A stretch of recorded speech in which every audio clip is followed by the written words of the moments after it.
네, 안녕하세요. 섭스빌리지입니다. 오늘은 클라이밍과 관련된 영상인데요. 최대한 정확한 정보를 전달하고 싶어서 시간이 조금 걸렸습니다. 양해 부탁드립니다. 자, 시작해볼까요? 우리 몸은 노화가 진행되면서 근육이 감소하고 지방량은 증가되는 경향을 보입니다. 이 과정에서 늘어나는 뱃살은 우리의 건강을 위협하는 요소 중 하나로 자리 잡았죠. 더불어 비만은 심박수와 혈압을 증진시키고 심근부담 및 심혈관계 질환을 야기합니다. 이런 현상들은 운동을 통해 해결이 가능한데요. 클라이밍은 이런 현상들에 대해서 어떻게 영향을 미치는지 알아보겠습니다. 일단 클라이밍은 영상과 같은 스포츠를 말합니다. 화면처럼 밖에서 하는 것도 있지만 처음에는 실내의 여러 코스를 오가며 트레이닝을 하게 되죠. 그저 오르기만 하는 클라이밍이 앞선 증상들의 효과가 있을까요? 이를 확인하기 위해서는 세 가지를 체크해야 됩니다. 살이 빠지는가, 몸의 혈압과 심폐에 긍정적인 영향을 끼치는가. 연구 결과를 보죠. 13년 발표된 논문을 찾아봤습니다. 연구팀은 클라이밍 5년차, 2, 3년차, 1년차 세 집단으로 나누어 이들의 신체 구성 및 복부 지방을 측정했습니다. 이들의 운동 횟수는 주당 3회, 클라이밍 외 다른 트레이닝에 참여한 적이 없는 자들로 제한을 했습니다. 첫 번째는 살이 빠지는가입니다. 클라이밍을 오래 한 5년차가 1, 2년차에 비해 낮은 수치를 보이는 항목들은 다음과 같았습니다. 허리둘레, 허리 대비 엉덩이 둘레 비율, 트랜스 지방산, 중성지방 등입니다. 위 논문에서는 클라이밍을 하고 있는 사람들끼리 비교했지만 운동을 하지 않은 사람과 비교하면 더욱 확연한 차이가 나타날 겁니다. 체지방량은 어땠을까요? 이 역시 경력이 길면 길수록 다른 집단에 비해 낮은 수치를 보였는데요. 주목할 만한 건 체지방량은 차이가 없었죠. 이는 클라이밍이 헬스처럼 근육의 양적 증가보다 근육의 밀도에 더 효과적인 걸로 유추해 볼 수 있습니다. 클라이밍 선수의 몸과 헬스 선수의 몸을 비교해보면 금방 눈에 띄는 점이죠. 다음은 심폐와 관련된 영향입니다. 논문에 따르면 심폐 기능을 측정하는 중요 요소 중 하나인 안정시 심박수는 5년차 이상의 집단에서 더 낮은 수치를 보였습니다. 안정시 심박수는 낮을수록 심근에 대한 부담이 줄고 심혈관의 질환이 낮아진다고 07년 보고되었는데요. 암벽을 오래 한 사람일수록 안정시 심박수가 낮다는 지표는 클라이밍이 유무산소성 운동의 특성을 갖고 있다는 점을 의미합니다. 여기서 궁금증이 생기는데요. 달리기도 아닌 클라이밍이 대체 왜 심폐에 영향을 끼치는 걸까요? 흔히 클라이밍을 하다 보면 숨 좀 쉬면서 가라는 말을 들으실 겁니다. 특히 높은 난이도의 코스로 올라갈수록 숨을 깊게 쉬고 뱉는 건 매우 중요해집니다. 우리가 벤치프레스를 할 때 점차 힘이 떨어지는 것처럼 클라이밍도 매달려 있다 보면 점차 팔에 힘이 떨어지게 됩니다. 이는 팔에 산소가 원활하게 공급되지 않기 때문에 젖산이 쌓이게 되고 힘이 없어지기 때문인데요. 이를 팔에 펌핑이 온다고 표현합니다. 즉 매달릴 수 있는 힘이 급격하게 떨어진다는 말입니다. 펌핑을 방지하기 위해 클라이머들은 매달린 상태로 줄기차게 숨고르기를 하게 됩니다. 등반을 하는 동안 적절한 산소 공급이 젖산이 쌓이는 것을 막아 팔의 피로를 최대한 늦추기 때문이죠. 바로 이런 점 때문에 클라이밍은 유산소성의 특징을 갖게 됩니다. 실제 경력과 난이도가 높을수록 최대 산소 섭취량이 증가됨이 03년 연구에서 측정되었습니다. 이는 어려운 코스를 등반하기 위해 그만큼의 심폐 기능을 요구하는 것으로 해석되는데요. 04년 발표된 실내 논문에서는 난이도에 따라 위 사진과 같은 산소 소비량의 차이가 나타났습니다. 다음은 혈압에 관련된 영향입니다. 혈압은 심혈관계 질환에 있어 매우 중요한 지표입니다.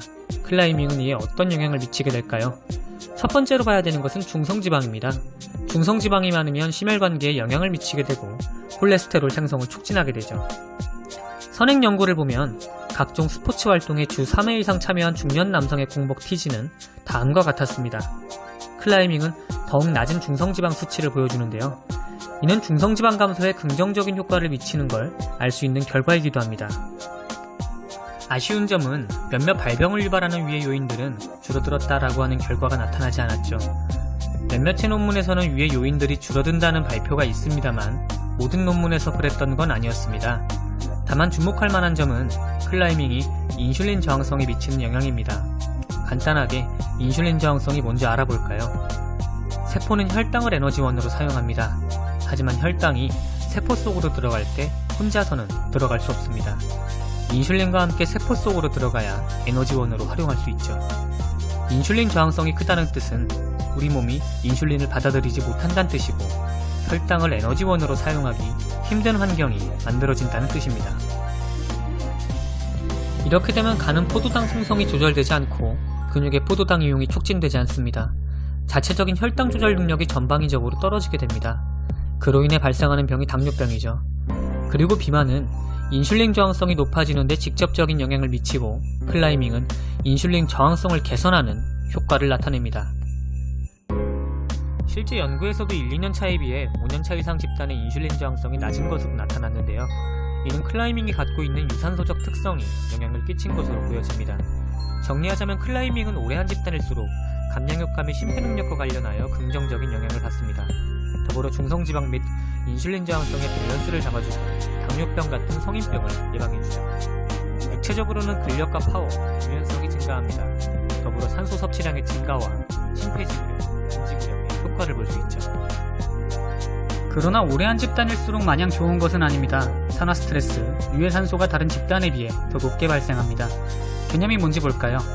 우리 몸은 산소를 들이마시며 일정 부분 유해산소를 만들게 됩니다. 적정한 양의 유해산소는 우리에게 긍정적인 영향을 미치고 우리 몸 또한 유해산소에 대한 방어기전이 있습니다만 과유불급이죠. 차면 부작용이 일어납니다. 유해산소란 우리가 호흡하는 산소와는 다르게 스트레스, 환경오염 등으로 과하게 만들어진 산소를 뜻하는데요. 이 산소는 세포막을 손상케 하고 단백질의 기능도 떨어뜨리죠. 더불어 여러 질병을 가져오는 원인이 되기도 합니다.